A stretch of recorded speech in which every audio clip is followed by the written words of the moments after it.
it's strange. It's like a different kind of responsibility that I don't think people understand until you actually have a child. Yeah. It's like a different kind of love. And our parents always tell us, like, wait till you grow up.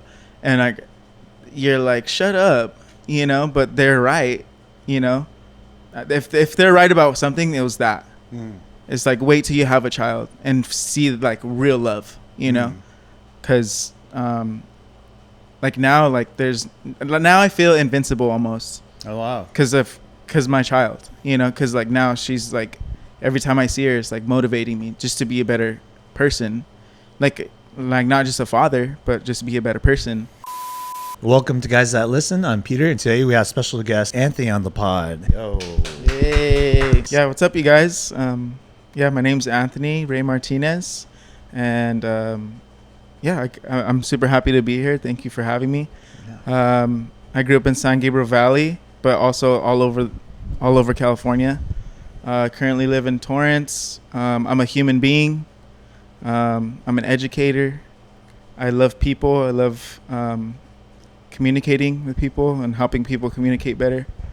I'm a husband and a father, new father. So ooh, congrats. That's fun. I'm a family guy, and yeah, I'm using dance right now to like save the world, I guess. It's my mission. Wow. Use dance as a platform for mental health and for human connection, and just really tap into the expression of dance and using it for that, you know. Have you always been like that growing up? Because it sounds like your world revolves around others. Yeah, I feel like I've always been like altruistic, I guess. Mm-hmm. Very selfish. I would always post like on Facebook and stuff in high school, be like super selfless like quotes and stuff like that. I was raised by women, so I feel like I have a very feminine side that I tap into all the time when it comes to tending to people, you know.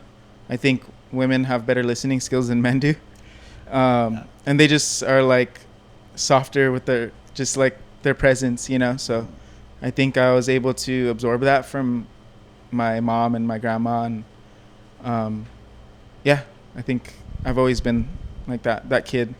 Was that something they taught you too, or was it just being around it? I think just being around it. Like, my family's really big on just coming together, and like I'm a Latino, so like big huge family. My grandmother had 10 kids. Yeah, my grandparents had 10 kids. My father's a twin of the 10 kids, and he's one of the younger ones. Sheesh. So I have first cousins that are my dad's age, basically. So it's Damn. Yeah, it's kind of crazy.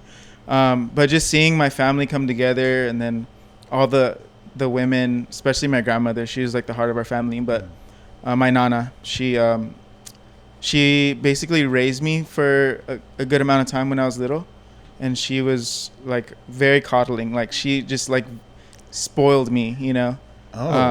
And I always felt safe with her. And then my mom, she was always such a hard worker. Both my parents, they're divorced when I was younger, but just seeing like how much my mom sacrificed for her kids, me and my two brothers. And then we have an adopted brother as well. Oh, wow. Yeah, so she, just seeing the strength of women through the pain that they go through, I feel like I always admired. And then I was a very emotional child too. And I think just on like a surface level, men aren't very emotional, especially Latino men. You know, like every time I would cry, they'd be like, quit it, you know, like stop being a baby, you know, only girls cry or whatever. I hear that a lot, like men aren't really emotional, but I think what it is that men aren't the emotions that we're telling others to stop. Meaning, like, maybe don't be sad, you know what I mean? Right. Maybe don't cry, but we feel other emotions, like we're allowed to be angry. Mm-hmm. You know what I mean? That's an emotion. Yeah. And oftentimes men are that. Yeah. The men, especially who can't express like their sadness, you know what I mean? Their annoyances. Like, we tend to be on the harder side, right, of the emotion spectrum. Right. Going back to your question, I think, like just on my mom's side too, there's like 6 kids. Yeah. And there's like a lot of women, like a lot of girls, and my mom had 3 boys. So for us, we were always exposed to like, you know, respecting women and just being like very caring towards the women, and like I would even get paid like $1 to rub my grandmother's feet, just so I Really? can just so I can go buy like hot Cheetos and stuff. But it's funny, but it's like it's stuff that I carry with me today. Like if my wife is like tired or something, like you're like, let me rub your feet, let me rub your back or whatever, and those little like intimate things go a long way in a relationship. They do, Yeah, dude. so- They do. I don't think people talk about that enough because I think a lot of people don't grow up with it. My mom was very much the same way. Like she had a long day. Can you give me a back massage? You Yeah. know, and she would have like 3 of her kids. Like I'll be on her back, my little brother and sister be on her feet and stuff Yeah. like that. And now it's something that's pretty integral in my relationships, right? The ones I do have. I'm always like, oh, if you're tired, like let me help you relax. Mhm. Because in a way, it's almost like we don't even know how to relax nowadays, and a lot of the relaxing feels like we have to do it ourselves. Yeah. Like let's go get a massage, and like what happened to the people around us, that kind of thing. Yeah. But it's interesting that you say that. It's so important to the relationship because it really is. Mhm. It's almost like a way to for people who love the feeling of your significant other's touch. That's not in a sexual way, it's Right, just a right. comforting thing Yeah. outside of a hug. Like that's so important because who doesn't get relaxed during a massage, Mhm. I mean, maybe a handful of people. No, but yeah, not I'm me. always like- I'll take it for sure. Yeah, I'm always like, babe, can you please scratch my back right now? I'm like, Yeah. like, yeah, Yeah, exactly. And we seek it too. I Yeah. think that's the thing, right? I think it's so interesting that as like guys, we usually don't ask for those things. Mm. But do I enjoy it? Hell yeah. yeah. Hell yeah. I would play games with my like past significant others to be like, oh, if I do this, can I get like a 10-minute massage? right. It's like, please just give us time to like breathe for a Yeah, second. yeah. Did you ever like have cuddle time with your mom or your parents in general? Yeah. Yeah. Mainly with my mom. My dad was, the typical hard ass. And Yeah. I think growing up now, years down the line, I see how much softer he is with those things. I talked about this a little bit so my pops recently got out of the hospital and I had not really spent that much time with him. And, something about people getting sick, older people getting sick, Mm. just kind of makes you realize, oh shit, I don't know how much time is left. And not Yeah. to be cynical about what happens. I don't know what's going to happen exactly. Almost like prepping myself so that I don't feel like I didn't do enough. So when I was there, I just sat down and we didn't really talk too much because that's just our dynamic. I'm trying to get better at that too, I realize, because, time is short. I dozed off a little bit and he told me, hey, like, come sleep on my bed, the hospital bed, Mhm. like next to him. I sat next to him and I thought it was like the strangest thing that I have not done this in so long. Yeah. Because the closest thing I'll do is give my dad a hug nowadays, right? And I remember laying there with my right foot over my left foot, and I looked over, and his feet was like in the same kind of strange, awkward position, Uh-huh. And I thought, oh, this is where I get it from. Yeah. There's things that we haven't done together in so long Mm. that it still shows up in my life till today. And, from there, I actually started talking to him. And I brought this book that intentionally that you journal in. It's like a prompted journal, I Oh, guess. And it asks questions about your parents. So I asked him like, oh, how did you meet mom really? And what was your favorite thing growing up? And being an immigrant from Vietnam, like his stories are very different than my stories. Yeah. It was it's like a love story that could only be told back then. Mm. And especially not now. Now these love stories might seem a little strange Yeah. for someone to like show up at your house or, like for you to be falling in love at first sight. It's Yeah. not. Like there's always a little bit of pushback on that nowadays, right? But yeah, there was a lot of that definitely with my mom, which is why I would consider myself a little bit more on the softer side. I didn't grow up with a house full of women. It was just my mom. Like my family, my immediate family is all I had. So it was just my mom, dad, brother, sister for the longest time. So I have both sides of me. I think the side that naturally resonated with me more was the softer side, like how my mom was. And I think it was because my dad was too hard on me. Yeah, no, I can definitely relate to that. So my dad is he struggled a lot growing up with drug abuse and alcoholism. He's better now, but like growing up, I just remember him being like so aggressively loud and violent, all the time. So I think that that like scared me to the point of like, man, like I don't want to be like that, you know. Yep. And also seeing my mother hurt from not just my dad but also her dad, you know, like all that kind of stuff, going down generational trauma. But like in hindsight or in retrospect, like I wouldn't be the man I am today if my dad wasn't like that, you know. Like it's like a weird positive outlook. Like if I grew up in a very like affluent home and my dad was like very nice and like had a lot of money, like I wouldn't be as hardworking, you know. I wouldn't be treating my wife with as much affection, you know, because he kind of taught me like what not to do in a way. Yeah, it's interesting how that works out, because I think about that all the time, where from my dad's side, I was like, I don't want to be like that, because I would get the response from people that I would be exactly like my dad. And even then I didn't know how to process it, right? As a child, I took it as, if I don't hurt my significant other, that means I'm not like him.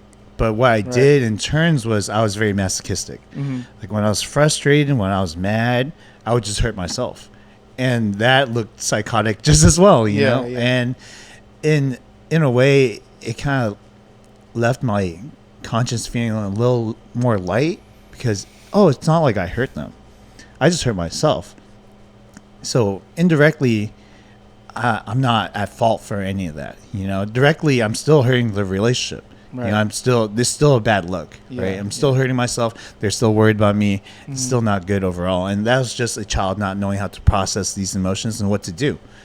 And I think that's really important, because you could grow up with very conflicting ideals. You know, for my family, I spent more time with my mom, which is why I kind of understand the softer side of things. But my dad was the most vocal. Oh, yeah. My dad was like, you have to be this way. You have to do it like this. You know, this is the only way you should talk to women.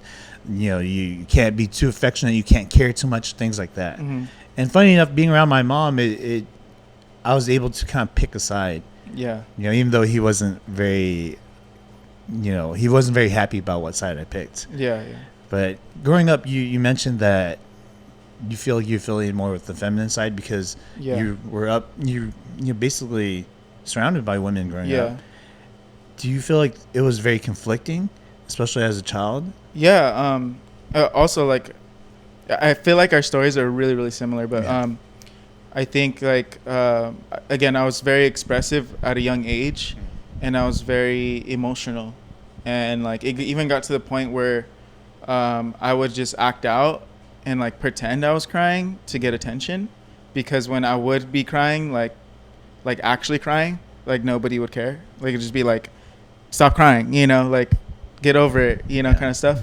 So I think my grandmother, my nana, she was the only one, at least from what I could remember at that time, because I loved her so much too. I think that's why I have these core memories with her, where she would just be like coddling, like again, like just being like, oh, it's okay. Like she called me Choo-Cheese. That's my family nickname.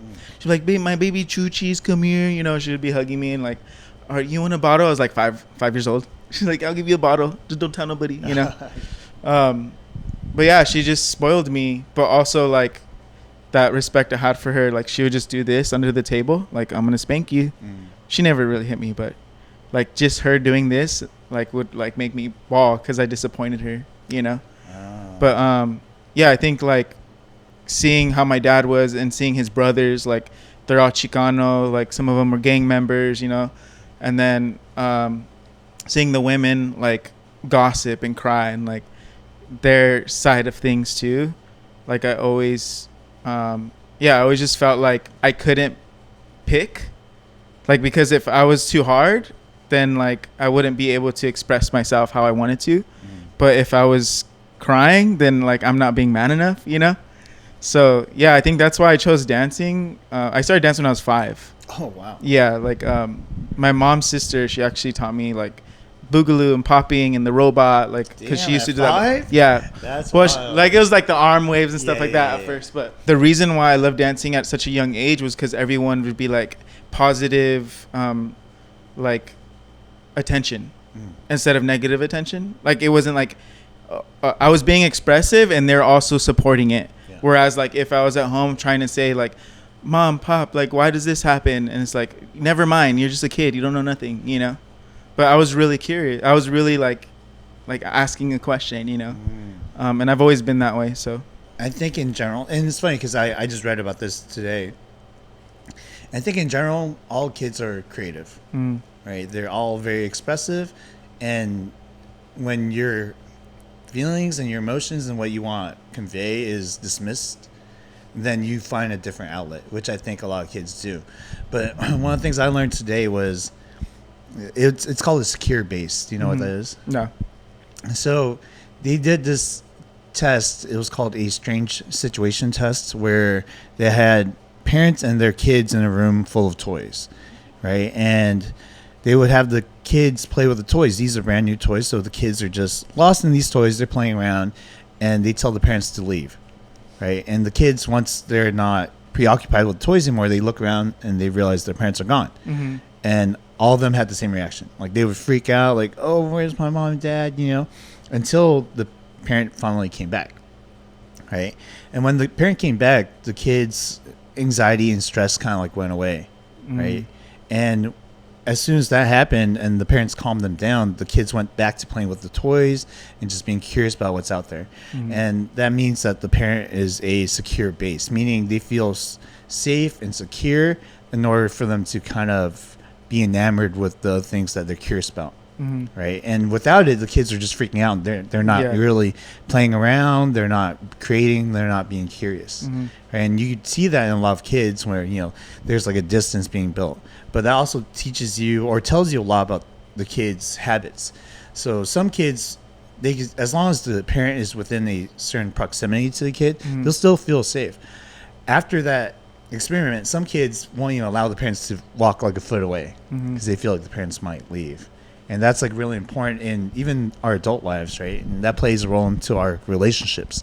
So they say if you have a significant other or a support system that makes you feel safe, you're more allowed to kind of play and be curious and do things.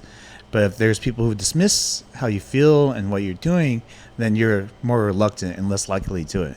And it's funny that, and now that I'm thinking about it, I actually have a very key moment in my life that I actually haven't talked about, because now I'm just relaying how that works out. I remember a long time ago, I think I was 18, so not quite a kid, you know, still a teenager. But I was playing guitar in my room, and I was trying to sing and play at the same time. And this was the first time I tried to sing and play at the same time. My brothers, guitar. Yeah, it's hard. It's hard, especially when you're not musically inclined. Yeah, so it's hard. So then I had my brother and sister come in the room. I asked them. They kind of barged in. They're like, "What the hell is that? Yeah, that was terrible." Yeah. And I remember just feeling like crawling in my shell and just not doing it anymore. You know, it's just this weird, visceral feeling of like almost shame or just embarrassment. You know.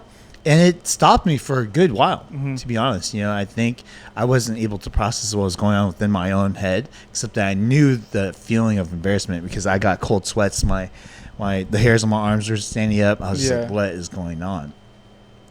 And things like that, I don't think our previous generation really understood. I think we're still kind of learning that right now. You know, you have a kid. So I'm sure you're very like meticulous of how you treat your child, right? But there's still a lot of, like we were saying, like when you're laying next to your father with his legs crossed the same way, it's like, it's strange because we try our hardest not to be like our parents, right? Especially when someone's like telling you constantly, like all my cousins, all my aunts and uncles, you look just like your father, you talk just like your father, you know? And like even when I'm teaching and I hear myself teaching, like when I'm like in like, let's go, you know, that kind of mode, sometimes I get very like sharp or aggressive and I'm like, dude, that sounds like my dad, you know? So like when I'm with the baby, sometimes I'm still like messing around, and sometimes I'm like, okay, I gotta chill because she's like getting like, you know, overwhelmed. But I think one thing that I really took from my father is his affection. He like always hugging and kissing on me, you know? Oh wow. Yeah. That's like, a core difference between your dad and my dad. Like, the Asian culture is very like, you know? No, my dad was definitely not that. He was just like, all right, good job. If that, you know, and this is like, if you get A, he might say good job.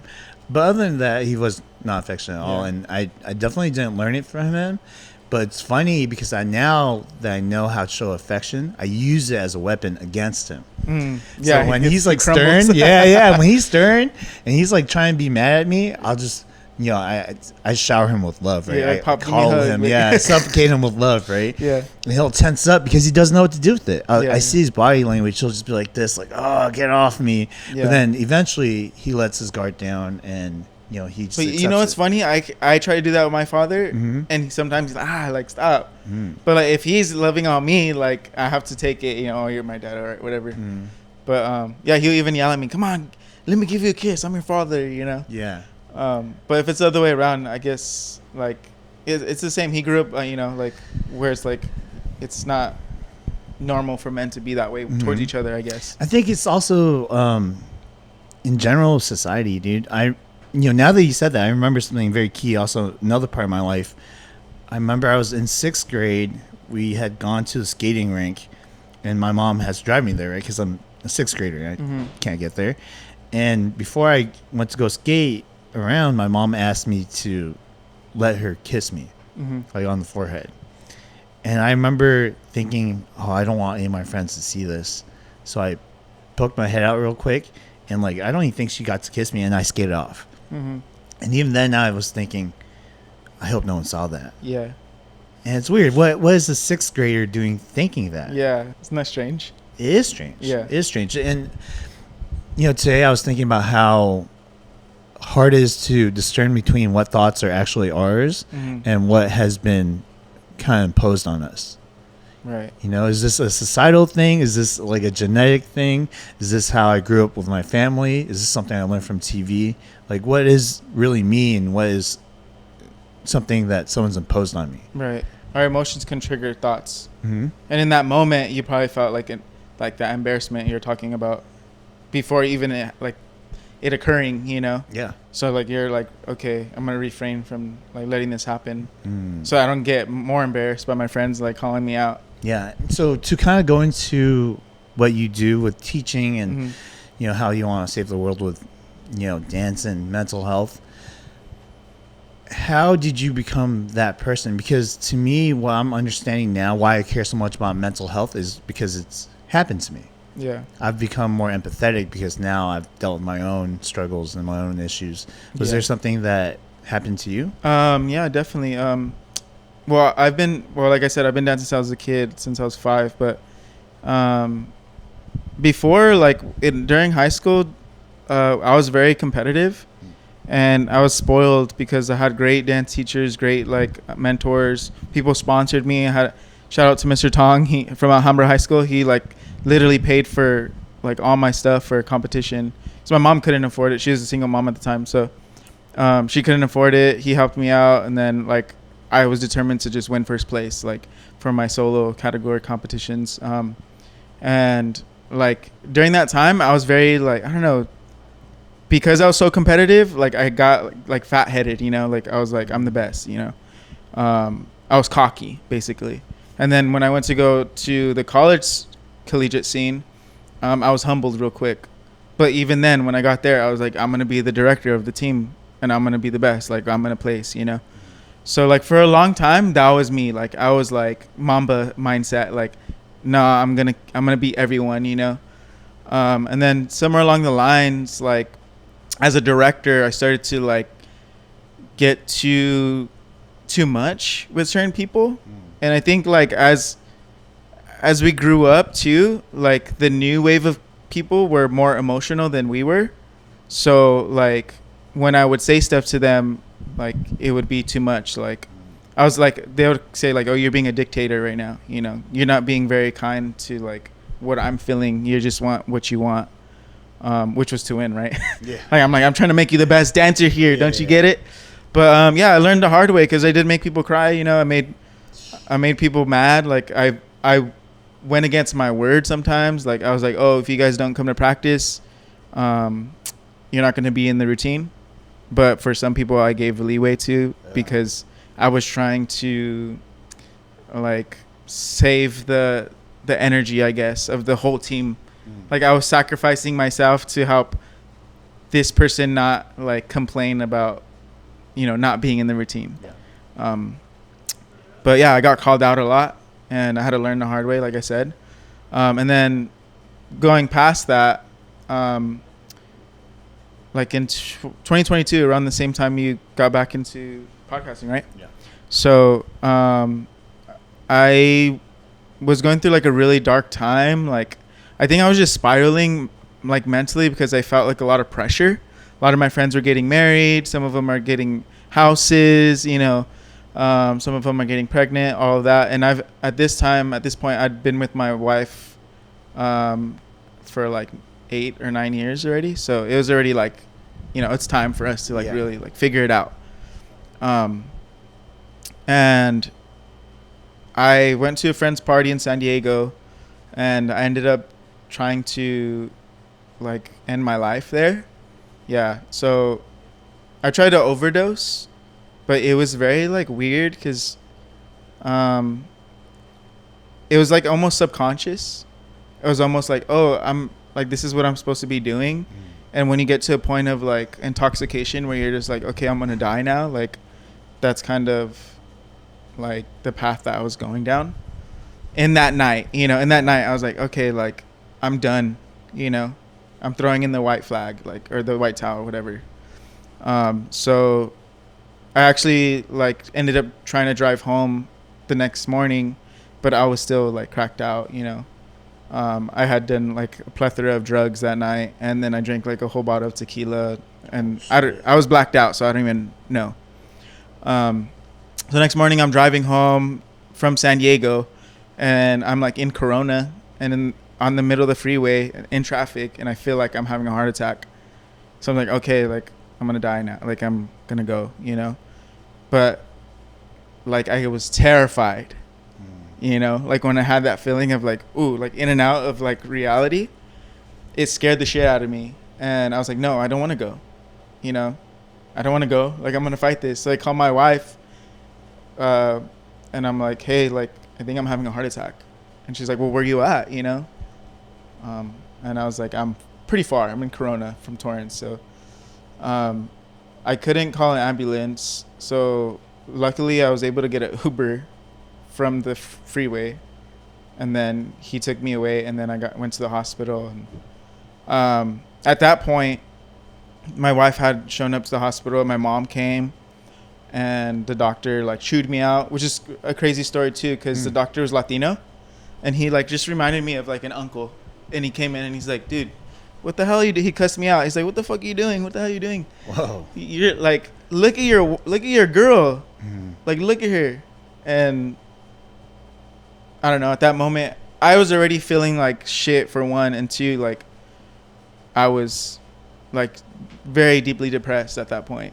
And just seeing death in the face, then that's when I was like, bro, like you have too much to lose, So when he started chewing me out and like giving me all these like addiction like papers to like get help and all this stuff, I kind of like started to wake up, I guess, at that point. Would you say that was your rock bottom? I would say that was my rock bottom, yeah. You know how you said that you didn't really plan on killing yourself, but at that moment, that was the thoughts that were running through your head? Yeah. And you said you were spiraling? Mm-hmm. Did your wife or your mom know about any of this, or did anyone know? I would say my wife at the time, she knows everything. So she knows like the stuff that my mom and my dad don't even know, so with that being said, she knew that I had a lot of like heavy things that I was holding on my shoulders that I couldn't talk about to anyone else except for her and probably like my best friend Renato. They're the only two people that really know. And I think my wife was the only one that can see when like I would have like manic episodes, or just being like super depressed, where I was like just partying like through the weekend, not sleeping, or I'm always like the type of person that wants other people to be happy. So I think I was like trapped in that cycle and not taking care of myself. So she saw it, but I think it got to that point where even her at that point, she was like, hey, like if you can't live yourself, I can't be with you anymore. you know. And then that's the point where I was like, okay, I'm gonna sober up. Like I went sober for like a year and 6 months. Oh. From everything, you know. I started drinking again moderately, but yeah, I think at that point I was like, yeah, I don't want to lose her, you know. And it clicked in my mind too, because dance has always been there for me. Dance has always been something that was there at my lowest points. And if I listen to music, dance really comes back to the music, and everyone can relate to this. Like you hear a song and you want to cry, you know, you hear a song and you think about, you know, your crush or whatever. It makes you feel, you know. So I see dance as like an entity or like a spirit, I guess. Like I have a relationship with it. Mm-hmm. So I was ignoring it. But then when I got back to like giving it attention, it was giving back like tenfold, because I was doing it for the right reasons now. I wasn't like, oh, I want to dance to be the best. It's like, oh, dance is to let yourself feel and process, and like it's not to be like necessarily to be cool. Yeah, you took away the ego. Yeah, took away the ego, exactly. And that's when I was like, man, I want to teach people, or like show people what dance really is, you know. So you had this second chance, pretty much, right? You looked at death in the face and you're like, fuck, not for me. Yeah. Not now. Yeah. And you hear that story about a couple people who attempt to, you know, end themselves, and yeah, a lot of them have regrets. If not all of them have regrets. Yeah. They just think about, okay, maybe this is the wrong decision. And I think, you know, the reason why I asked if you planned, you know, going away that way is because a lot of suicidal thoughts typically are impulsive. Mm-hmm. Right, they're at the moment, which is why they say one of the best things to do if you know you've had suicidal thoughts is keep away anything that could take away your life, whether it's a gun, you know, or a knife or something like that. Keep it, you know, at arm's length, right? Because you might change your mind in a couple minutes. Yeah. So I think now that you've been there, you're here now with us, right? What is one thing that you feel that you learned from that experience, like being so far gone that you've pulled yourself out? Just understanding at a chemical level, like how our brains work, and the lack of things that were like affecting me. So like what I mean is like I wasn't tending to the things that I should have tended to, so that I can get that energy back, like that reciprocation back. Like I said, my relationship with dance was like very like broken, because I was like not doing it for the right reasons. Even with my wife, like we were in a long distance relationship for like 8 years, you know, and like sometimes I would be, oh, I want to hang out with my family, but like realistically I should have hung out with her. You know, I grew up with my family. Like now, like if I really want to marry this woman, I need to give her my time, you know, because that's more important now, especially she's giving me 8 years, loyal years, you know. So I think like I was spreading out my energy to things that didn't really reciprocate back to me, and then I felt empty. So I think, yeah, what I really learned is like you have to put your heart and your mind in all your time and the stuff that you value, because that's the stuff that's going to be there like for you later on, you know. So yeah, I think just reminiscing afterwards too, I was like, man, like I stopped talking to this person, like I stopped taking class from my mentors, you know, a bunch of things. I love to cook. I stopped cooking at the time, you know, like all the things that you love to do, lean into it, you know, because it's gonna keep you sane, you know. Yeah, I think going into what you're saying, a lot of it is adulting, right? You grow up and you're like, oh, well, I don't have time for dance because I have to work. I don't have time for friends because I got to work tomorrow. I don't have time for my wife right now because I have to be focused on our future and making sure my career pans out. And then you're left with nothing, right? And the only thing you have is your career. In certain cases, I'm sure for everyone else it's a little different. Yeah. And if the career itself doesn't bring you happiness or joy, then you're left with nothing, feeling empty inside, right? And if you've been on that path for a long time, then you forget what actually does that for you. Because one of the things that I read about in order to make myself feel better, I'm sure other people, you know, could take this piece of advice too, is look back in the past. there's a lot of things that have aligned with you and that brought you joy, and for whatever reason you might have neglected it, whether it's a person, a hobby, something that you feel like is just purposeful, like community service. Right, go back into it and lean into it. And one thing that I've been a lot better about is really recognizing what those things are. I think being young at one point, I just kind of let life pan out the way it panned out, right? And I never really tried to pay attention to what made me happy. I would just feel happy that day, right? Or what made me feel joyous. And now I take note of it. I take note of it to almost a T, where, oh, why do I feel off today? Did I sleep enough? That's like definitely one of the things, right? Did I sleep enough? Am I hungover?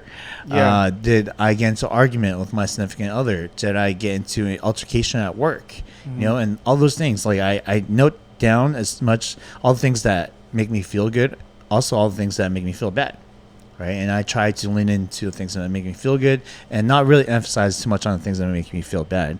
Because at the same time, some of the things that are negative, you can't really get away from. Yeah. That's just part of life. Yeah, right? You can't control it maybe you at can't that control moment. it, and not to focus on it too much.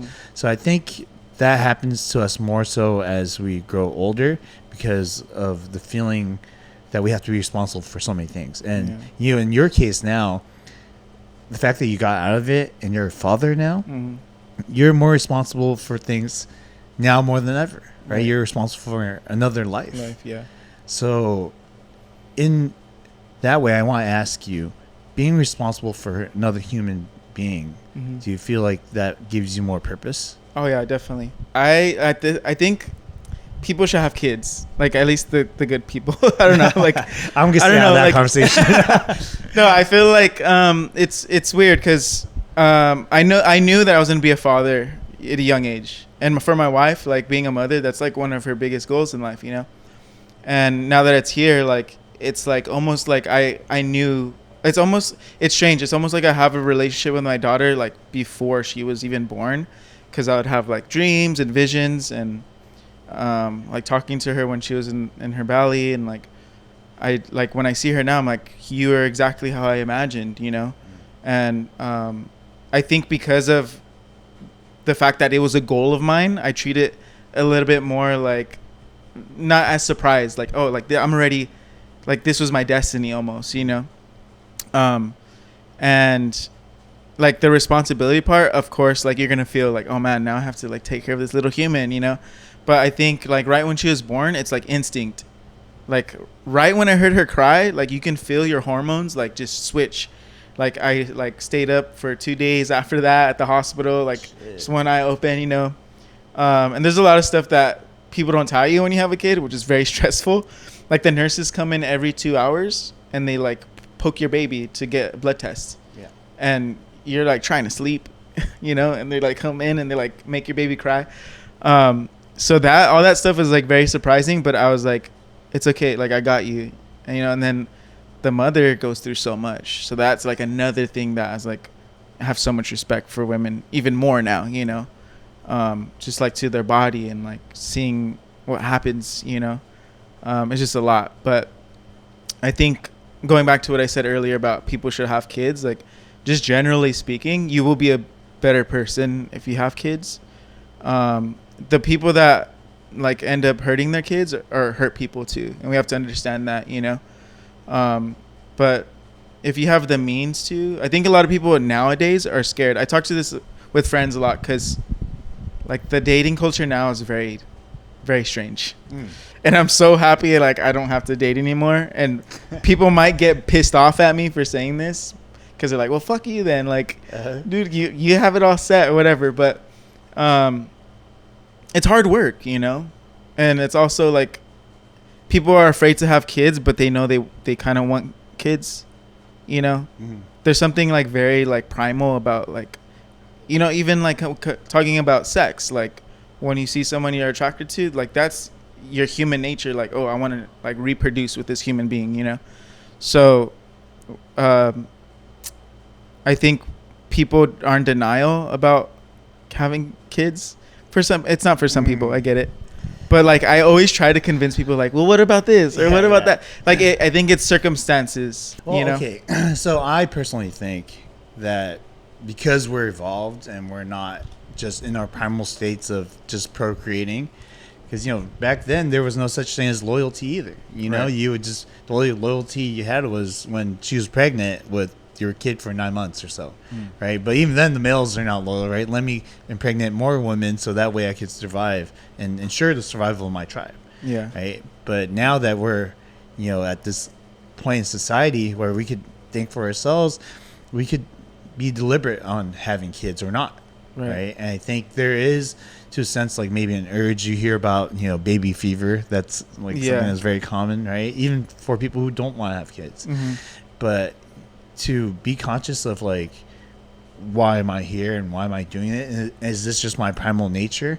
Because if we could discern between being loyal or unloyal, right? Because if we were to let go of our logical thinking, then we would be unloyal, right? So we use that same like idea and method in order to discern if we should or should not have kids, and that's what I believe personally. Yeah. No, you make a great point, because again, I think there's people that they see the responsibility and then they're like, I can't, or they see like the damage that was done to them and they don't want to repeat that. So I get it. It's not really like a selfish thing. Like it's always like, I don't really think I can take care of a kid, which is a good thing in a way, because you're being so conscious of yourself as a person and like where you think you're at in terms of like maturity and like financial status or whatever it might be that you think requires you to be a good parent, right? I think for me, like from what I've understood, seeing my child every morning is that I'm way happier. So, and maybe like it could be a job, or I don't know, like a pet. Like people love animals, right? Maybe that can give you purpose, right? And I was going through that dark time, and then dance helped me find purpose in helping people. But then like seeing my child is like, okay, like it's strange. It's like a different kind of responsibility that I don't think people understand until you actually have a child. Yeah. It's like a different kind of love. And our parents always tell us like, wait till you grow up. And like, you're like, shut up, but they're right. If they're right about something, it was that. It's like, wait till you have a child and see like real love, because like now, like now I feel invincible almost. Oh wow. Because my child, because like now she's like, every time I see her, it's like motivating me just to be a better person, like not just a father, but just be a better person. Do you think that in any way that because she makes you feel like you have to be a better person, because she gave you a purpose, that's why you were so compelled to be a father? I know you said originally you already felt like it, but at this point in your life, you had already been with your wife for so long. It seemed like the timing of it is interesting, right? You had to go through this dark place, had to get yourself out of it, find purpose, and what's a bigger purpose than having another human being? Yeah, I think like the thought process of it when I was younger, I think it might be that I'm competitive too. It's like, but you know what? I think kids are supposed to be better than their parents. Yes. Like, that's the point of it. Like, the kids are in a way supposed to teach their parents like how to improve, I guess. Because that's what I've done for my parents, and I want my daughter to be better than us. So, yeah, I think it was me being competitive, like as a child, like I want to be a father so I can be better than my father. One of the things I want to ask you is that now that you've gone through, your rock bottom, and you feel purpose in teaching people through dance about mental health and making sure they don't end up in the same spot that you've been in. You mentioned earlier that you taught a younger generation of dancers, and that in certain ways they're a little softer, right? And I know exactly what you're talking about. Not even coming from the dance community, just coming through my own generation's traumas and the things that we had to talk about, or things that we could not talk about because we had to be tough or masculine, or whatever other words you want to use for toxic masculinity, right? Yeah. But we also know to a certain degree, at least we believe to a certain degree, that that kind of sternness, that kind of toughness breeds resiliency. Mm-hmm. So how do you navigate between being too hard or being too soft on the future generation? I think I've grown a lot as a teacher, but I think it's a very complex. Well, like everyone's complex, right? Humans are complex. The way we were raised is complex. So the way we perceive things is different. So something like someone telling me to shut up, I'm like, you shut up, you know? But if they say it to the next person over, that person might cry. Because, like, that might be a trigger word for them or something because their mother screamed shut up to them their whole life or whatever, you know? Or their mother and father were way, way nice and they've never had anybody in their life say shut up to them, you know? And, like, something as insignificant as that, to me, can be very significant to the person next to me. So I try to understand that, and I learned as a director once I would get called out, like, hey, Anthony, you can't talk to me like that. It's like, what? Like, I talk to everybody like that, but you can't talk to me like that, you know? So I was like, it would boggle my mind because it's like, I'm helping you be better, you know? But I think it comes down to, like, choice of, like, words, like language, and tone, you know? So, like, I can be like, hey, let's go. You got to do these push-ups. Let's go. You guys look weak right now. Or, come on, you guys. Like, you can do it. Let's do these push-ups. You know?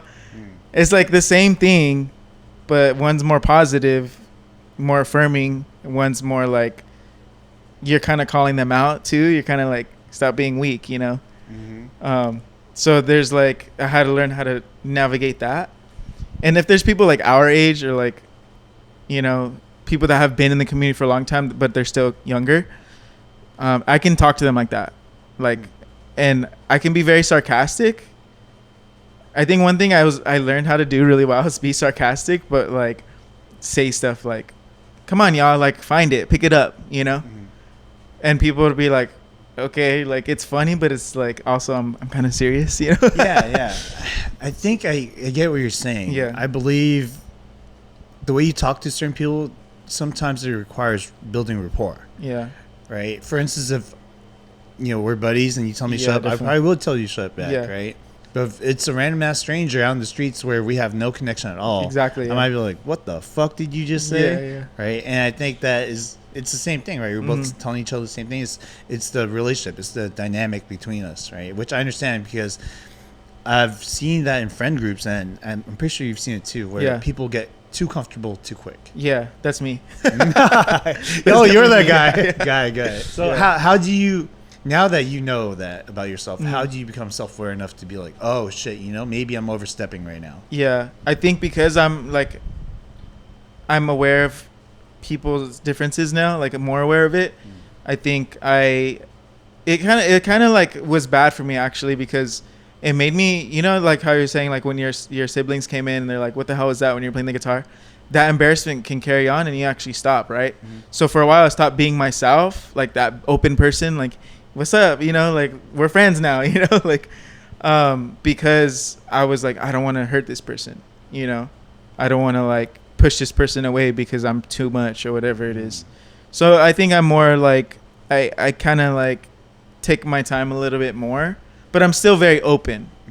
I think I've learned how to help people feel more open around me, whereas like before I would just go straight like to them and be like, you know, a little overwhelming. So yeah, my wife she's like super introvert compared to I am, so like I've learned a lot from her too. So this is an idea I had recently, and I think when you speak to people a certain way, you're like, hey, this is how I am, this is who I am, this is how I've always talked, right? And that's your reasoning to be the way you are.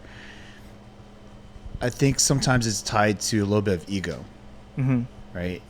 Because you're saying that there's different ways to get the message across. One is how I feel like I say things all the time, and one is the way that they will receive it and it'll be constructive. But there's a reason why you cling on to the way you say things, right? Because you're like, this is me. Yeah. And if I don't say it like me, then you're rejecting me. Yeah. You know, I'm starting to understand that a little bit more, because if your goal was to get the message across, you could get it done, and you know the way you get it done. So why does it hurt you so much to not do it the way that they will receive it correctly? Yeah, you know? I think we struggle with that. Like, I think people that are vocal, generally speaking, struggle with it more, because, like you said, it's like, this is me, you know. So when it's like being not manipulated, but like I had to learn, so I had to change, right? So that change is like, there's a push and pull. It's like, I don't want to do it like how society wants me to do it, because that's how it's perceived. But realistically, when I learn how to change my tone or whatever, like my language, I am becoming a better teacher.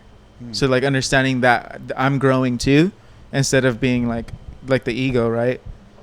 But it's always there. Yeah. It's always like, oh, fuck, like, It's there for a reason. Yeah, exactly. I believe that when I'm speaking to someone now, I try to cater to them, because if I'm more aware, like I deem myself like semi self-aware, right? And I understand how some people are, right? And if they don't understand me, then I'll do what I can to get them to understand me. Yeah. Because I think that's what it really is the difference in understanding. Right? If they don't get that that's how you are and you don't mean anything from it, they're gonna misunderstand it. Right. So very similar thing in Vietnamese culture, right? Is we talk about how people look all the time, and we compare each other to animals. So it's kind of like in American culture and Western culture, that would be offensive. Like if someone gained weight, and be like, "Oh, you kind of look like a pig," right? But to them, it's like semi sense of endearment, and also just their upbringing. Like it's harmless. Yeah. But if an American person were to hear that, they'd be like, "What the fuck did you just call me?" Yeah. And that actually happened to one of my exes. Like, you know, my stepmom had said something to her, like basically she kind of gained weight a little bit, and she didn't mean it in a malicious way or anything like that.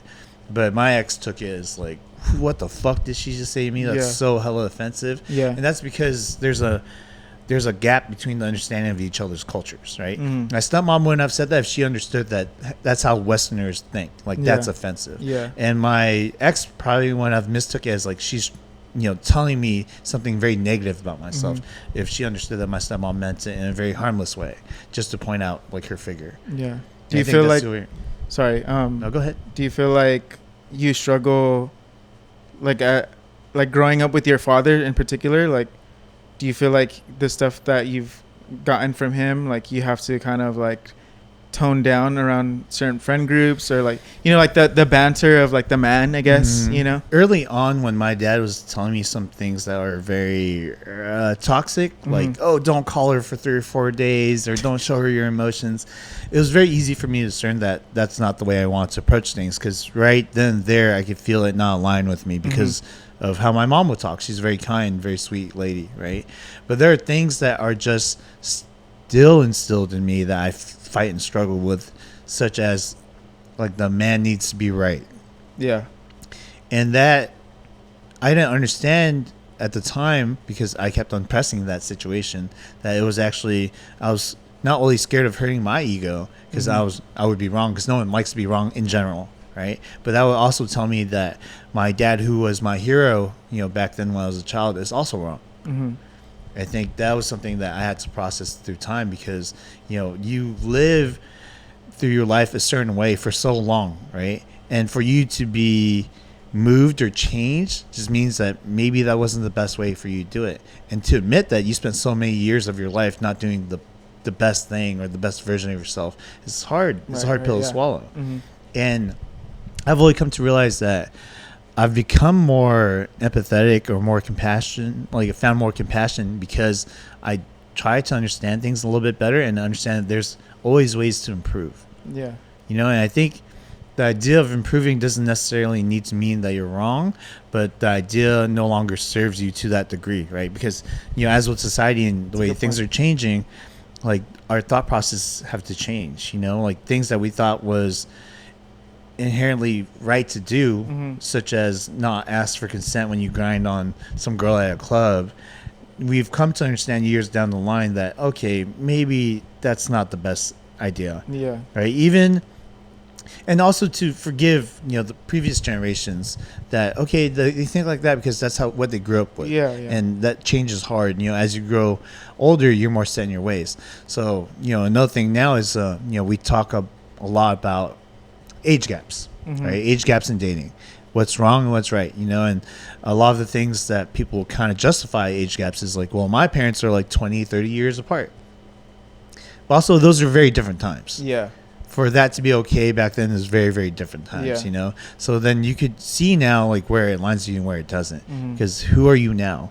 Are you the person still stuck 20, 30 years back in the past? Yeah. Or are you this person who's like learning and growing as society changes and understands things a little bit better? And that's not to say that everything that society says is correct, right? Yeah. There's a lot of things I still disagree with. Maybe it's still my ego, or maybe society's going in the wrong direction. I don't know. Yeah. We're still figuring that out. It's your specific experience too. It's like how you're taking like whatever that conversation or that experience is coming at you, how it's coming at you, where you're at in life, like how you're feeling at the time. Like it can always change. So yeah. And one thing is exactly what we were talking about is how soft the newer generation is, right? I do think that everyone needs to struggle, and I think if you don't kind of handle it head on first, you'll struggle more down the line. Yeah. And I understand people want to walk on eggshells, not hurt each other's feelings, but I think that's where we need to understand each other as far as like where it comes from. Is it coming from a place of malice, or is it coming from a place of caring?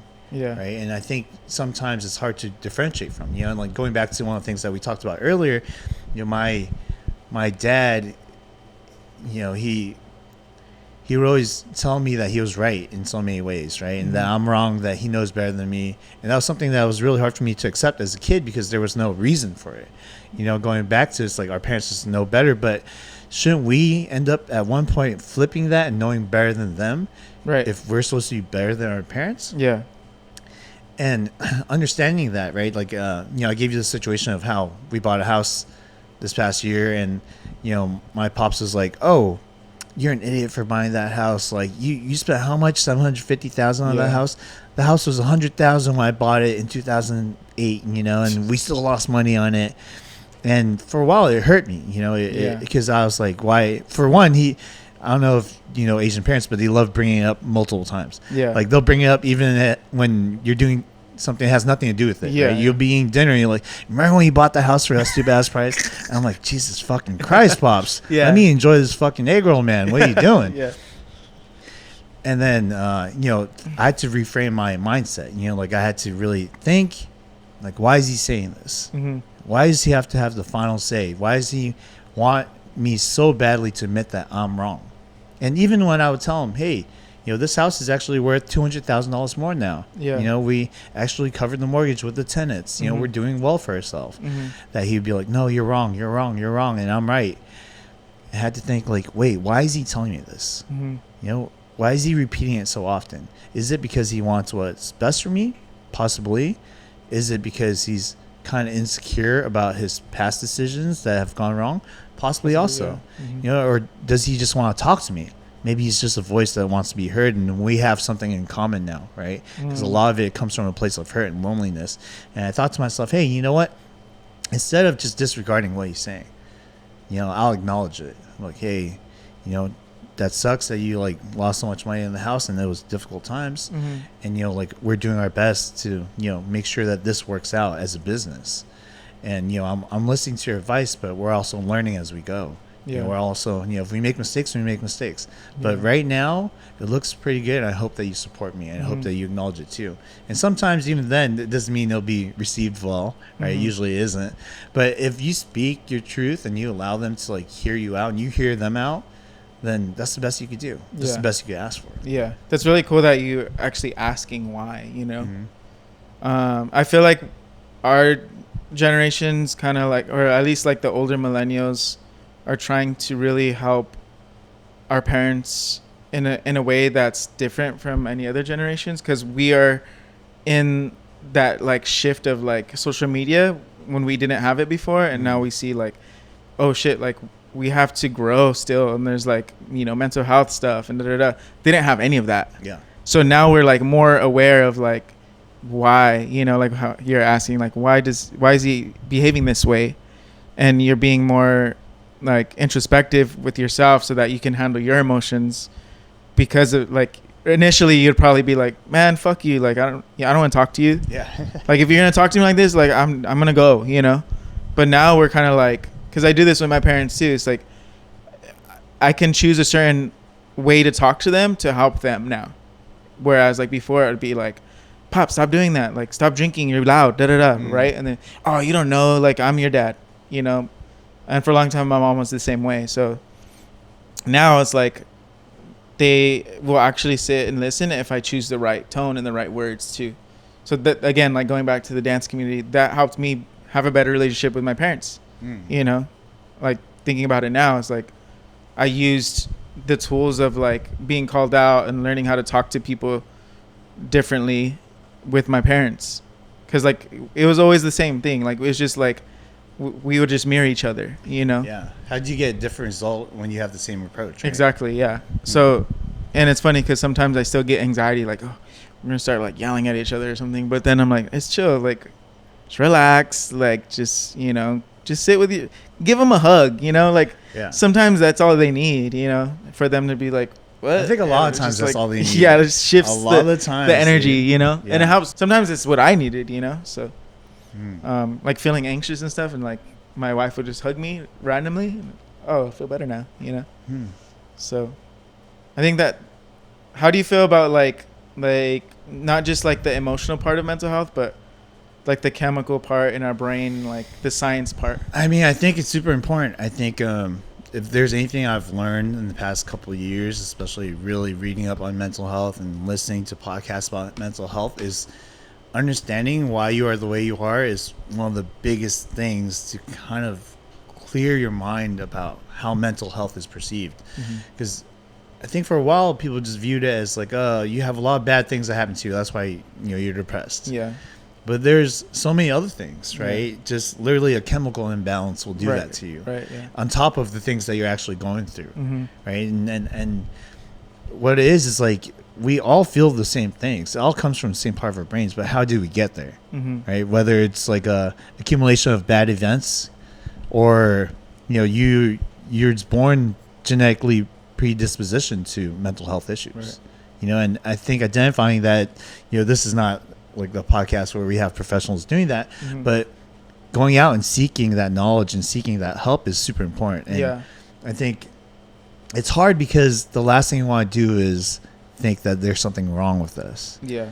And I think being at my age now, I don't really demonize mental health as much. I just think of it as like, okay, well, now what? Now what? Yeah. As, compared to my younger self, I'd be like, you're depressed? Well, you suck. You know what I mean? Like, you don't be a bitch. You know what I mean? Like, don't be a fucking pussy about this, right? Dude, you just got to man up. You just got to walk that shit off. Me understanding now that it could come from so many different ways, I'm like, okay, was that the right approach? No, probably not. Most likely not in any way, right? But I think it's hard for us to identify because we're not clinicians, right? We're not specialists, experts in our field. But at the very least is we could read up on it very little. Right. I think now I know way more than before. Not to say that I'm an expert or anything like that, but just understanding what the possibilities are is so important. Yeah. And in that same sense, you could also figure out like how can you improve on your mental health. Right. I never understood like having a gratitude journal. Like how does that writing is so helpful. It's so important. And then now I understand how it rewires your brain to think a certain way, and how positive thoughts make you feel better, right? Not just like mentally or emotionally, but it makes you physically feel better. And really everything is, mind and body, right? It all ties together. Yeah. Like if there's something, chemically imbalanced in your body, you're going to feel like worse too physically. Things are going to break down. I was going to talk about that because like I feel very conscious now when like I eat something and I feel like shit, which also like spirals down into me being annoyed and upset and then tired. It's just like and then you're like, why the hell do I feel so depressed right now? It's like, oh, bro, because you ate that chili cheese fries from, Rick's Burgers or whatever it is. Yeah. And you shouldn't have done that, And I think that's something that a lot of the older generation doesn't like conceptualize either. Is like when we talk about the science of things or like how our body works and functions, like you can even just ask them like, how do you feel after you eat this, And they'll be like, whatever, like it's nothing to them. They might say like, oh, I feel sluggish, or now I'm going to be a couch potato or whatever, But like talking about like dopamine and like oxytocin and like all these, chemicals in our brain, sometimes they're just like, that's just bullshit, and that's like something that I feel like I'm more aware of. And now because of that, I am helping my mom and sometimes my dad. He's still like a little bit more like reserved when it comes to that. But my mom will just like sit and listen. Now she's like drinking mushroom coffee and like taking ashwagandha and like 5-HTP and like all these things to help her mood, Yeah. And she's like telling me like, did you try this? Did you try this? Look at this green drink, and all that stuff. And I think, like you said, we're not professionals, but it's like we have to be open-minded enough to like help ourselves. And that's like the number one thing is like a lot of people struggle with is like, how do I help myself? First thing, maybe like go outside. Go get some sun. Yeah, like go touch outside. grass. Yeah, exactly. Yeah, it's a big one right now on touch grass. But like more and more studies are coming out about nature. Like I went to school for plant science, so I know about horticulture and like basic knowledge about plants and stuff like that. But like I'm just a nature boy in general. So like when I'm going through it, I'll go on a hike, and a hard hike too. So like I'll go do like a 6 to 8 mile hike, and I want it to be hot, and like I need it to go uphill, and like I want to struggle. But also like when I get to that waterfall or whatever, like damn, like I touch that tree and like smell the water and like see the animals or whatever, and like life is not that bad. Yeah. It's like when you struggle like that, you realize like, dang, my home life is actually really great. Yeah, there's a lot of ways to do it. So I was talking about this with one of my friends. Like really where your mind is at is how you feel, right? And if you put yourself in a position where your mind can't really be anywhere but here, like present, then that's probably the best thing that you can do for yourself. So an example that we were talking about was try to participate in a combat sport. Right? You feel depressed, right? And you feel like you're not yourself. Yeah, get socked in the face. Yeah, get punched in the face. Yeah. Get choked out. Yeah. You know what I mean? Guaranteed, all you're going to think about is trying to survive at the time.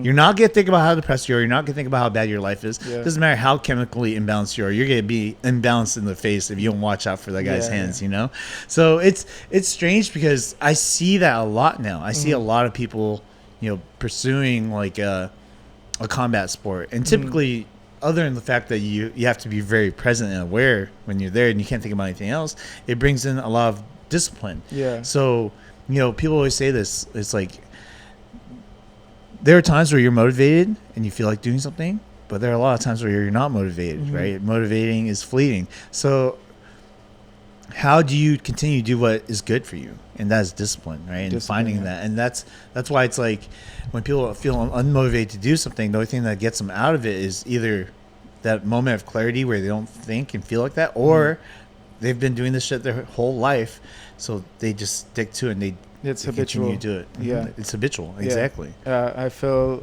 like one word that rung in my mind right now is consistency. I think like when you find something that you want to get good at, like you have to be consistent. And that moment you stop, like that might be like the last time you ever do it, like I love music. I love nature, but like a lot of things I regret stopping is like playing the guitar or like playing the saxophone. I used to play that because I feel like that can be another outlet for me. I might return to it, but I think if I would have stayed at it instead of like being like like I'm done, this is not for me, I guess, I would be really good at it, right? And then maybe I'd have like some gigs or something with a band that I can like go travel, like it's opportunity. But we create that for ourselves if we stick to it. And I remember like my old roommates Renil and Renato that I lived with for like 5 years. I remember I was like I was working at Amazon. First of all, fuck Amazon, okay? Amazon's ass. They like treat their employees like they're just, you know, disposable, Yeah. which makes sense. But also like that's the time where I started to spiral too. Like right before my incident was I was working for Amazon. So I think like, sorry, I lost my train of thought. I was talking about the guitar and then Getting good consistency. Yeah. So, oh yeah, Reniel and Renato, they're like, why do you keep busting ass for nothing, dude? Like, you're clearly like sad right now. Like, you clearly hate your life right now, you know? And specifically Reniel, he was like, bro, you're so talented. Like, you're such a good dancer. You're such a good teacher. Just stick to that. Like, stop chasing the money. It'll come to you, you know? And I remember I almost lost my apartment too. And I had asked like a bunch of people for help. Like, hey, like I might get evicted. They're like, figure it out, dude. You know, Reniel, I was like, you're not going to help me, bro? You're like, you're my brother, bro. He's like, you got it. Figure it out, bro. You got to go through this. This is life telling you got to figure it out. So like, honestly, I had to like confront like a lot of problems I was hiding from my partner at the time. And then like we figured it out, you know, but that taught me how to be like more open with myself and ask for help and use interdependence to get through life. Right. But like the consistency part, like with dance, if like dance has given me everything. And if I had like stopped at any point, which like I didn't really stop, I just had a like toxic relationship with it, like the competitiveness of it. I think if I stopped, I wouldn't even have my daughter right now, you know, because I met my wife through dance, you know. So I think like just being consistent and like working hard and continuing to believe in what you're doing, like you're going to get great. And like if you talk about any of the greats, like we're talking about Kobe a lot, right? Like, but if you talk about any of them, they missed more shots than they got, like more, you know, points or whatever. But that's because they're the first ones waking up, and the consistency of like, I know I'm going to be the greatest, you know? And I know that's like a tall task to ask of anybody, but I think like that word has really helped me a lot. Just thinking like, stay consistent. Like the money's going to come, you know, do what you love because it's going to be okay. Like in the end, you know, but a lot of people, they give up or they're just like, I don't see the money. So like, it's like chasing the money's important, right? But chasing the money can be the wrong reason to do what you're doing. I agree most of the time. So I want to ask you this: you've been with your wife for how long now? We've been married for 2 years. We've been together for 12 years. Been together for 12 years. Yeah. Long distance relationship. You guys, you know, took your time to get married. Mm-hmm. What were the ups and downs of that? Because, you know, other than just being long distance, you know, you were talking about the pressures of the time frame that you guys were on. Like other people are having kids or getting engaged, getting married. It played a role in how you know, approach your relationship, right? Mm-hmm. Yeah. Like ups and downs is what you asked, right? Mm-hmm. The main thing was like that we didn't get to see each other a lot, so we would probably like see each other like once or twice a week, or to FaceTime or text. For me personally, like I was done dating, so when I told her that like I wanted to be with her, I was like, this is like I'm not like, you know, gonna fuck with you. Like I'm gonna be loyal. Like I'm done playing games with girls. Like I just want a solid relationship.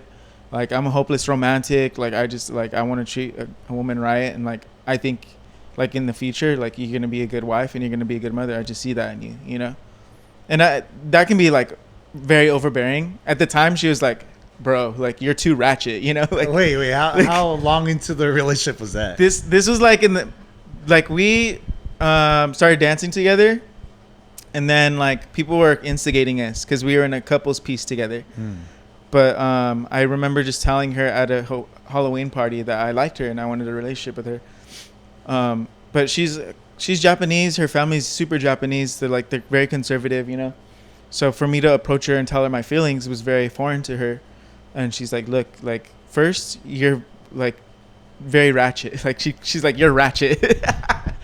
Which is like, I told this story at our wedding and everything. And it's just funny that we think about it. And like, I'm like, look now, like, look at, you have a baby with me now. But yeah, I think at that moment she was like, "Can you just give me some time?" You know, and I was like willing to wait as long as she needed. Damn. Yeah, because I was like, you know, like again, like I'm done. You know, because like I saw so much good in her. Like she's like the sweetest person, and I saw like she was like no other girl that I've ever dated, and I was like putting all the chips in. You know, like you can have me basically. So how long have you guys known each other at that point? I want to say like a year and a half. Okay, so you guys are friends for like a year and a half, Yeah. or were you already pursuing her to a certain degree? Funny story. I was dating someone when I met her because we Oh. auditioned the same year, and the person that I was dating was bisexual, and she's like, "Hey, look at that cute Japanese girl." Yeah, Oh. she called her out for me. I was like, "Oh, she is kind of cute, right?" But then like, yeah, that my ex, she was very, I don't want to say toxic, but You can say it. I don't want to say. I just like thinking about it now. Like she had a lot going on. You know, she was very depressed too. But again, daddy issues. You know, family issues. But I mean, it's fine. Honestly, yeah. I use the word toxic all the time. Obviously, it has a negative connotation to it. yeah, I do believe it's necessary though, because we have our own issues and problems, and for us to say that it's not something that it is kind of sweeping the problem under the carpet, because I've been toxic myself and I can own up to that. I think that's the first step for me to change. yeah. So I know it's hard because I think I hesitate because I recognize her growth. I think she needed me in her life to be like no more. Like I'm done. Like you think I'm just gonna deal with this? No, we're cutting it off. And then she like realized like she lost something good, you know. So now like I'm pretty sure she's like she's a pastry chef or something like that. Nice. So she like changed her life, you know. That's like great. I thought she was gonna like take her own life like during that time. So for her to actually be alive, so that's a feat in itself, because she was a lot worse than I was when I was in a dark place, you know. She actually like took medication and all that stuff too. So wow. but yeah, like going through all that, and then like girls before her too, like the physical, I think we talked about it earlier like slightly when I brought up my parents, but my first girlfriend, like the first love, you know, like that first high school love, whatever, she was physically abusive, and like she actually like cheated on me with her ex that she was with prior, so like she ended up being with him again. But she like was sitting in the car with him, and I approached them like just being a dick, like, "What's up, you guys?" And then she got out like, "How can you do this?" Like, no. I don't even know what the fuck she said, but she started swinging on me. The neighbors called the cops. Like I was scratched up and everything, and of course I wasn't gonna hit her, you know. Like, and then the cops are like, "Did she hit you? We'll take her to jail right now." And I was like, "No, she didn't hit me. I threw myself on the ground just to like protect her, you know, like regardless of what had just happened." But later on, like it was a lot of like trauma, I feel like, that I held on to. So anybody that looked any like or acted any similarities of her, I would be like, "I'm not talking to this girl. Like I'm not gonna try to date like her." red flag right away. Yeah, even if they were like nice and trying to like be like flirty with me or whatever, I'd be like, "Yeah, I'm not talking to you." Oh, shit. Yeah, so like, and then I dated other girls along the way that I just felt like I was dating the wrong people. Like I was dating people that are like, "I fuck with you," you know? Like we vibe, like it's like that high, we vibe. But my wife, like she's total opposite, and it's like it's not like something I imagined I would be with, but like she's what I needed, you know. And what's crazy is like she's like this like the sweetest Japanese girl, like, but she wasn't scared of me, and I think that's what attracted me to her the most, was like she wasn't scared to tell me like to my face like, "Hey, don't do that. Like, hey, calm down, you know, like chill out, dude. You're being a lot," you know. Like I'm like, "What?" Like, okay, sure, all right, that's hot. Yeah. That's hot. I mean, You know? it sounds like she gave you what you needed, not what you wanted, and in a way where, you know, she's speaking to you that you can understand, right? Going back to what we were talking about, like the ego, and like, oh, do I need to say it like this, or can I say it in another way where people can understand me? And it seems like she did both of that for you. Yeah. She gave you what you need to hear, and she said it in a way that you could understand her. Yeah, and she listened. I think that was a big one. I think like there's a saying that we've tried to find the love that we never had from our parents, right? that in our partner. That's the love that we try to find. Mm-hmm. And that's literally like, when I think about it, vice versa for her too. Like I'm super affectionate. Like I'm like, my love language is like affection, touch, Mm-hmm. and hers is like gift giving and like quality time, stuff like that. So it's stuff that we were missing really, because like Japanese, like Asian culture, right? She never hugs her parents. I'm over there hugging her parents. They're like, hi, hi, hi, hi. Like, okay, Yeah. okay. But it's just like funny because like when she comes over to my place, she kind of gets like a little bit overwhelmed sometimes. Like my family's house, she's like, okay, that's a lot. Let's go outside. Like everyone's loud in here. Like let's just relax a little. But like I kind of needed that too, because like my parents, not just my parents, my whole family is just loud, right?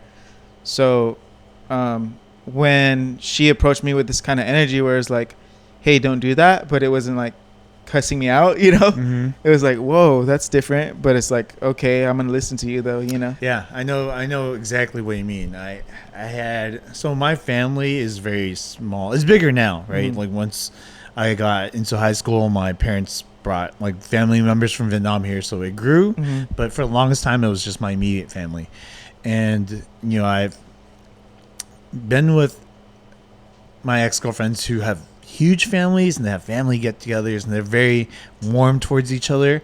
My family has always been cold for the longest time. Like the way we spend Christmas is we buy like takeout and we eat with each other for like 20 minutes at a dinner table, not speaking to each other. And once we're done, we one by one just kind of walk off. Mm-hmm. It's always been like that. Mm-hmm. And over here, I see them catching up with each other, celebrating each other's wins.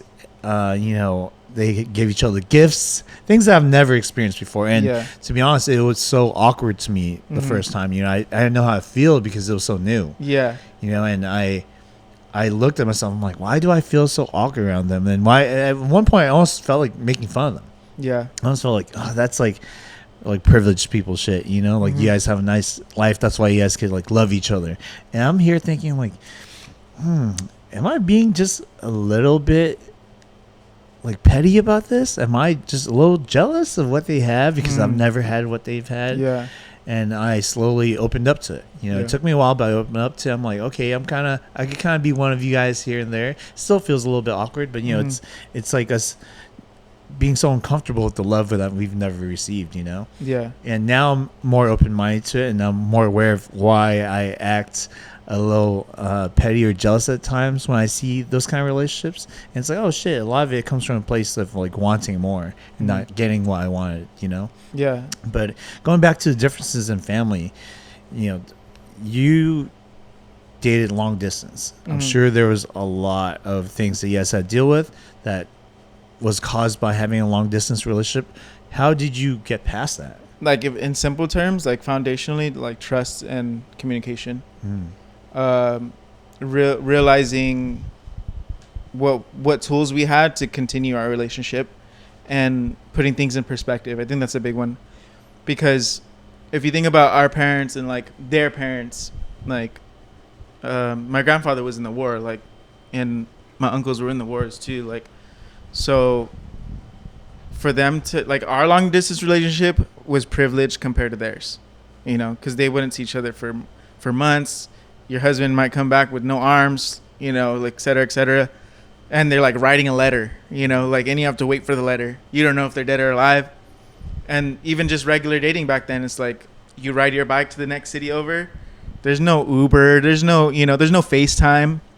So I would constantly remind my wife, like, when we text each other or when we FaceTime each other, when we talk to each other on the phone, let's make sure that we're very, very conscious of that, the fact that we're so privileged to do this, and not take away the fact that like, I don't know, like it's hard because we can't see each other right now, but also like it was harder back then. It's the So easiest it's ever been now. Yeah, let's put things in perspective that way, and if we work hard enough, we will, like when we're actually able to move in together, we're already going to be ready, for that. Yeah. And it was so easy, that transition of moving in together, planning our wedding, okay, now we're having a baby. It was so like, a lot of people say like it shouldn't be planned out, but I think like it made so much sense for us because we did grow up too. We grew up separate.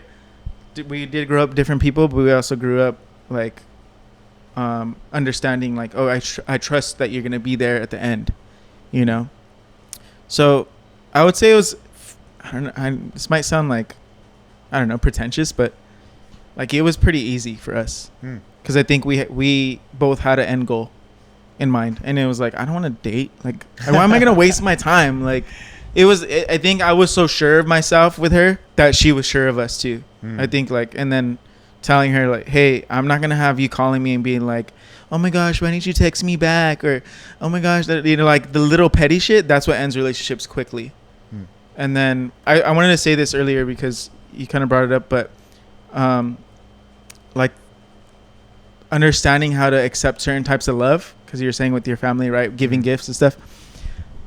I think a lot of the reason why people break up nowadays or can't handle relationships is because they self-sabotage, because they don't understand how to accept the love of this person that's giving them something new that they don't, like, again, like they don't understand it. And they're like, I don't deserve this. So then they push them away. Like, wait, like you're actually being a good guy. You're actually being a good woman. Like I can't handle this, you know, or a good partner. Like, just generally, sometimes people like, again, self-sabotage, or they misconstrue that love. Like, oh, they're like gonna gaslight me later for this. Like, or they're love bombing me right now. Yeah, exactly. They want to just keep me here. Yeah. That's not truthfully how they feel. Yeah. And I think that's like a big problem now. Cause like I see like people push people away a lot, and it's like, this person was like a really good partner to you and you fucked it up. Yeah. You know? I mean, so I learned about this recently too. And it's underneath the attachment styles where people who do that, specifically the one you're talking about, where they, oh, this person's so good for them, and it seems like they're getting close, but then the closer you get, the more the other person pushes away. Yeah. That's called the avoidant attachment style. And that happens because you've been hurt before, whether it's like as a child from your parent or, you know, your caretaker, whatever's, and now you don't trust it. Like, you yearn for it because, you know, innately, who doesn't want to be loved, right?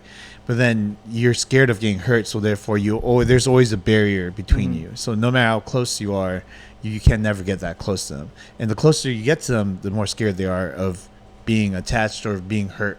Yeah. So they always make sure that they keep you at arm's length. Yeah, isn't it funny how you can actually pinpoint, like, in your life where this behavior derived, but you have to actually talk about it.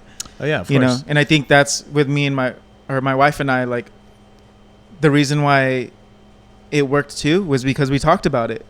It's like, I would tell her, like, when you give me gifts, I don't even know how to say thank you, and she'd walk through it with me, like, hey, like, it's okay. I have the ability to give you this gift, and all I want you to do is be happy and say thank you. That's it. Like, you don't need to go get me a gift.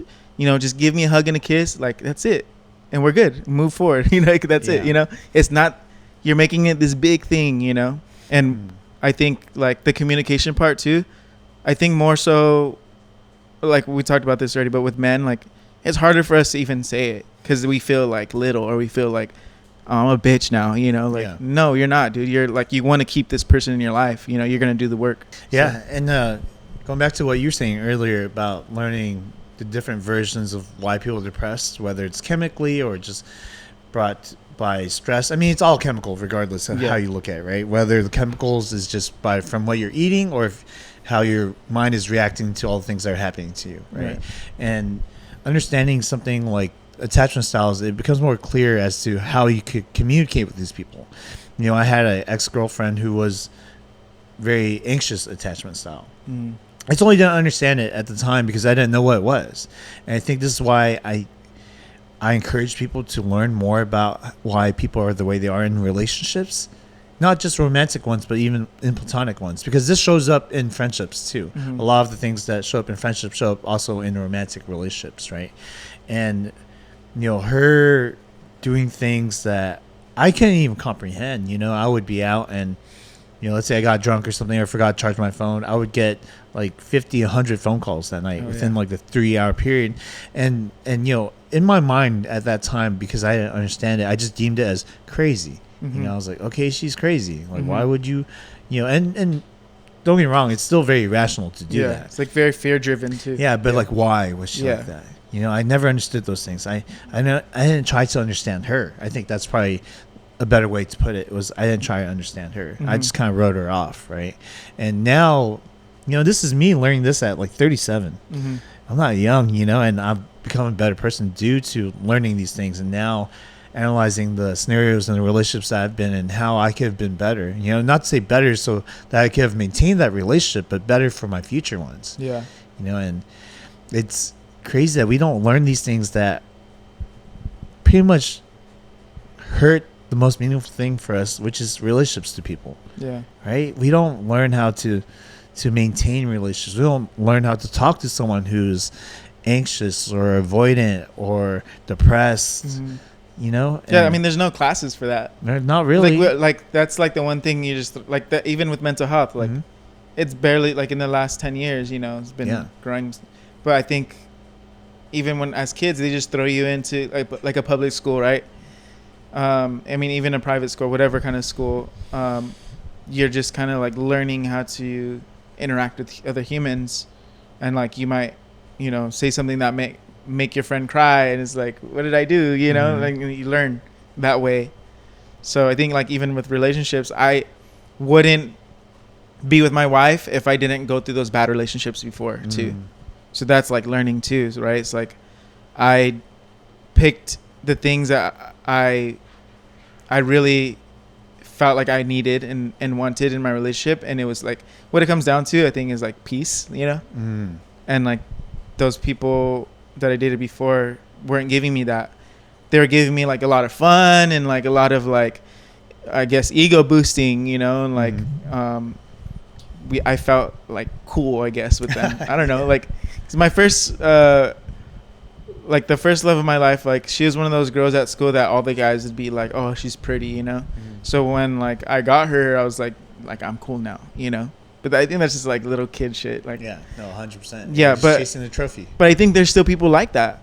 It's like there's so many people I see, like it's like, dude, that you're chasing this person. Like, first of all, they don't care enough to be with you, and you're still like on them, like, oh my gosh, I can't, like, you know. And it's like you're not even in a relationship with them.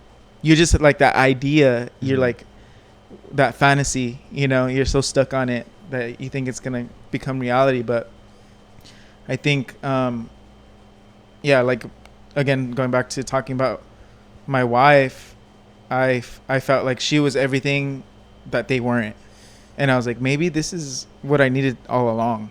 I mean, if everyone was the same and then you got the same result, you know, usually you strive for you know, a different approach and get a different result. And I think that's what happened in your case, you know.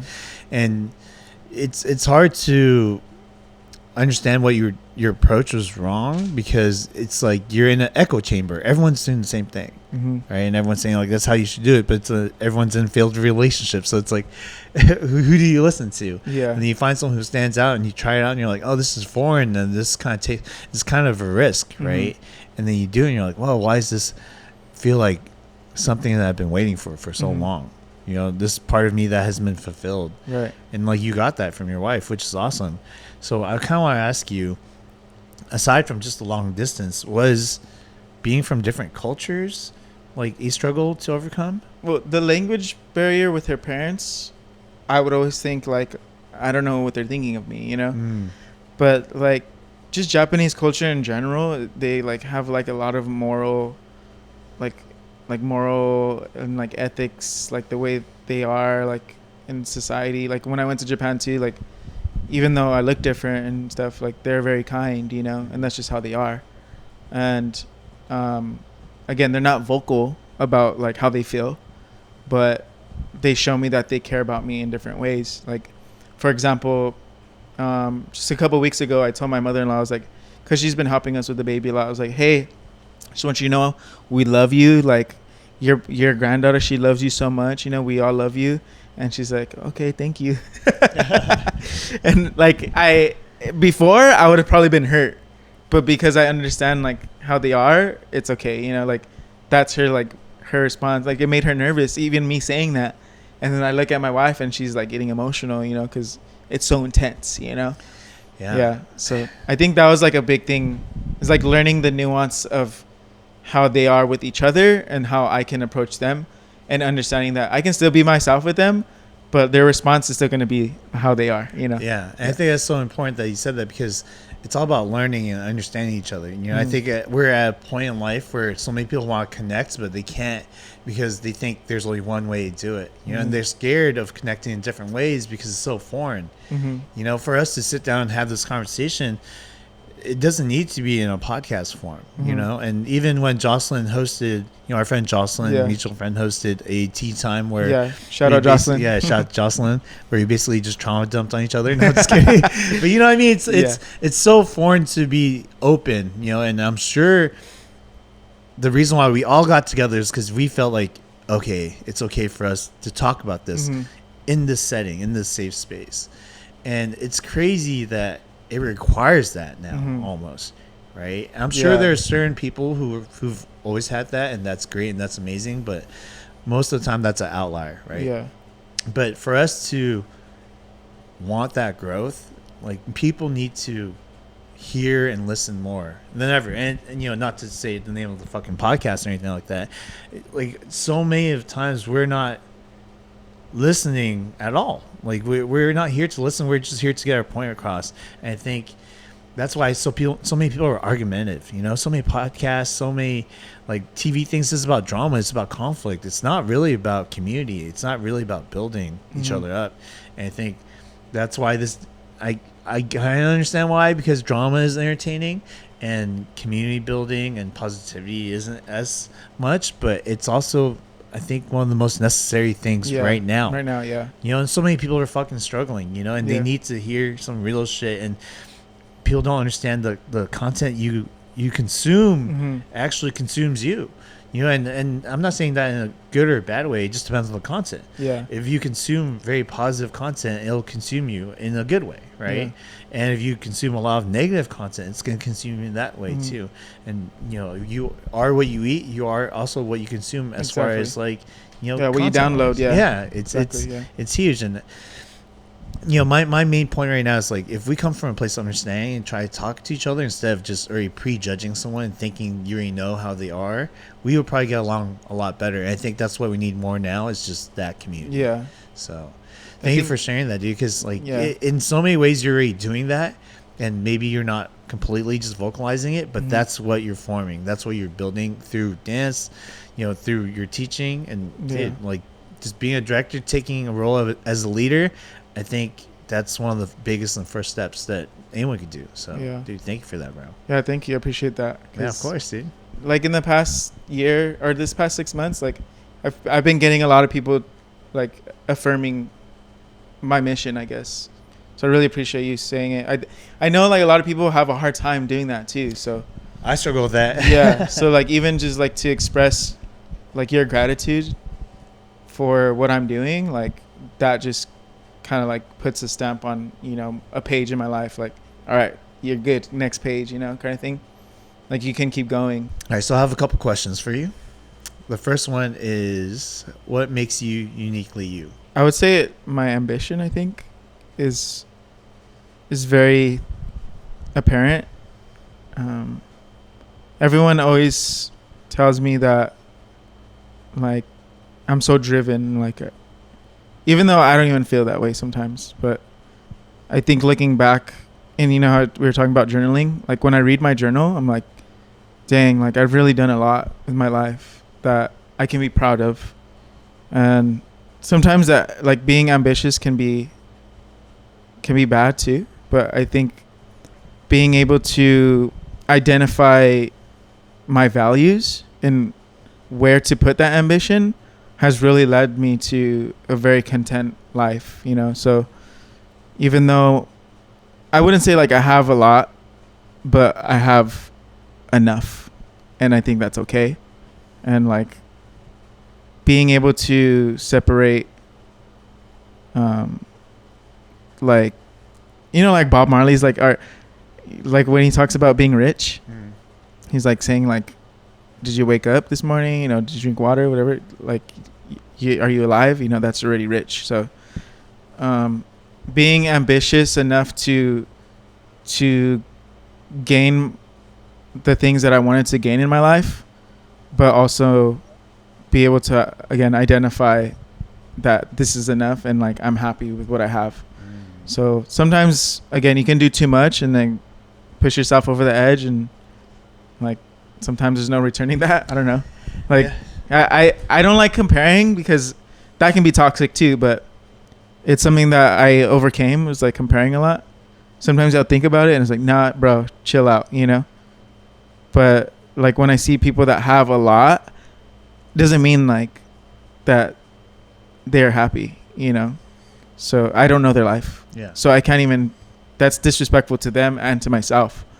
So thinking about what I have and the ambition I had to get there, I think that's what like, you know, separates me. Yeah, and regardless if they have a lot and they're happy or sad, it doesn't really matter, because if you think in abundance, there's always more to go around. Mm-hmm. Yeah. Okay, so my second question is going to be, what was a monumental event in your life that's changed everything? I think I have like 3 or 4 I can probably pinpoint, but we talked about it during the podcast, but definitely like that dark place really.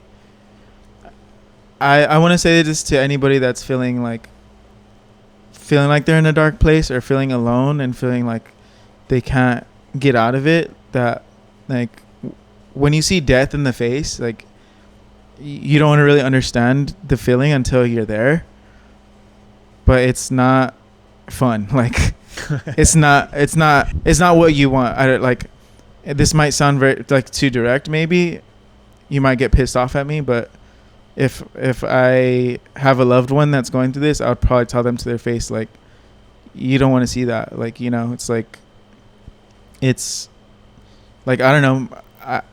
I'm grateful that happened because it did change my life, but it's also like, fuck, like that shit is scary, you know? So life is beautiful. So like really try to look around and see the beauty in life. Feel your feelings and, you know, process your feelings. But like you are loved and you deserve to enjoy life just like everyone else. So, yeah, I hope and pray that anybody that's in a dark place, that they can see the little things, you know, and even if you feel alone, like just know that you have yourself. You can pick yourself up, and that might be difficult, but you are stronger than you know. So, and I learned that the hard way, but like going through the steps of it and like being in the hospital and seeing like, damn, I'm loved. Like people showed up to pick me up from the hospital. Like I'm really loved here. You know, my mom didn't even like yell at me or anything. She just, you know, she fear after you almost died. Like shit. No, isn't that crazy? Yeah, like you think about that, but like the fact that she was like, you know, brokenhearted, and now that I have a daughter, it's like, damn, like I get it, you know. So that was definitely a monumental change in my life. The second one is being married, or my wedding day with my wife. It just felt, you know, like everything went perfect, and like supposedly when it rains, it's like good luck on your wedding day, and it rained that day. Oh, interesting. Yeah, like we were outside and had like the best ceremony outside. Went inside and it started raining, and I was like, oh, it's raining. So at least you were inside. Yeah. The third is like hearing my baby being born. There's no other circumstance where it's like okay to see your wife like bearing all, and your mother and your mother-in-law are in the same room, and like all these doctors are in there, and like this camaraderie, like, you know, the female energy, and seeing literally the portal of life in my daughter come out, and hearing her first cry, like we're all holding our breath almost, and seeing my wife like just going through it, you know, obviously like you want to like help, but you're like you really can't do nothing as the man. Like you just gotta be there, you know, and like be there for your wife, but realistically like the physical part, it's all them, you know. So just seeing that and experiencing that, and all of us gasping and crying when we heard Mia's voice, like when she cried, all of us, like the doctors too, like, oh my God, you know, like wow. That moment, it's almost like I don't know. They talk about this like being one of the, the monumental, like the question, right? It's one of those monumental things in your life where you just feel like a big hit of dopamine or a big hit of adrenaline or whatever it is. But big release. Yeah, big release. But just right when you hear like I said earlier, like it's almost like instinctual or like primal. Like you hear that cry, and as a father, you're just like, your body changes. So just that moment in itself, I will never forget, and always thinking back to like the whole process and understanding like my wife had to hold her for 9 months and then have her and like, go through all the physical part. And so like when I get mad or like upset sometimes at home, I'm like, bro, chill. She literally held your baby for 9 months, and like her body went through it. And what you're mad about is like does not even matter. Like, so be a little bit more like understanding of your wife right now. Okay. Like, it helps. I think it definitely helps the relationship for sure. Like, not only is my wife, but she's the mother of my child now. So there's like another level on that, So those 3 things. And for my last question, how would you like to be remembered? I just want to be remembered as a person who really cared for everyone. Just like the betterment of everyone. And I know it might not sound like significant. I know like maybe on podcasts, everyone's like, oh, like I want to be known as like, the best in this. But I just want people to like look back and like remember my heart, I guess. Like just smile when they think of me.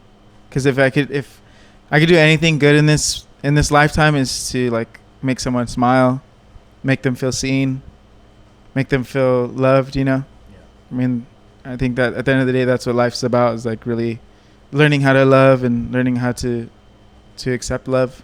And yeah, I just want everyone to like get good feelings and they remember me. All right. I want to say a special thank you for coming on, Anthony. I know we only met a couple weeks ago, and I think that's the nice part about having a podcast is we have like an accelerated way of knowing each other. Mm-hmm. So, I want to say thank you for coming on. Thank you for everything that you're doing.